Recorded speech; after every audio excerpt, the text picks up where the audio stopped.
Second World War goes beyond all boundaries in every category. We see more nations involved in a single conflict. We see casualties higher than ever before. Just a generation before, at the end of the First World War, the Great War, they didn't call it World War I because they expected that nothing like this would ever happen again. And a generation later, something happens that's even bigger and even worse in so many ways. We have the honor of making this year's Call of Duty called World War II. Our chance to tell the epic, gritty, visceral story of the world's greatest conflict. There is a genuine interest in producing a product that is historically authentic. Every part of this game has been researched and nuanced and studied and scanned and photographed. We really tried to get the respect and the details right of the game. This is about ordinary people doing extraordinary things. The brotherhood, the camaraderie, the guy next to me. And that became the theme for our game. On a personal level, honoring the story was crucial for us, and it was something we really committed to. Our story weaves in and out of real historical events. We've gone to great pains to create those authentic battles. One of the biggest things we wanted to get across was a sense of camaraderie. The people you serve side by side with, you develop bonds with those people. Hopefully players will walk away from this story feeling like they really know these guys. Welcome to the Bloody First. And they care about them. Art influences the game in a huge way. The lighting and the tonality and the colors. We want to be able to have the player feel something.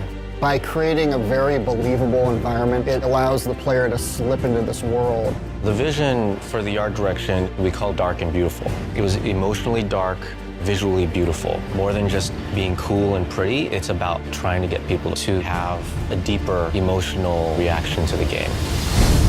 Our modeling department is amazing. The weapons, vehicles, the tanks, even the cars you might see on a city street. The level of detail is just phenomenal. It's a huge endeavor, but we have to stay true to the source material. We have to research and watch a lot of film, a lot of archive footage to see how combatants in World War II would behave. Sometimes the hardest things are the biggest payoffs. The combination of the model, the animation, and the audio creates that punchiness to the weapon. We record everything. Every location we record in for the game.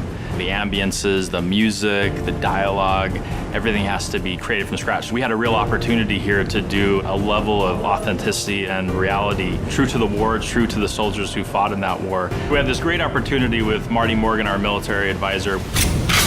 We spent a lot of time on a gun range with all of the authentic World War II weaponry. It's critical to understand the absolute violence of the Second World War. It's critical to understand how weapons and firepower function. This is a story that's bigger than all of us. This is a whole new generation who might not have a lot of experience with in this time period. I think this is a great opportunity to have them experience that and feel that.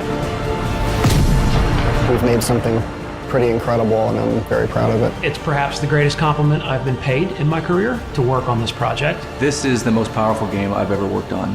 It's very personal, it's very humbling. You know, I've been making games for over 26 years. And I'll tell you, it's the best game we ever made.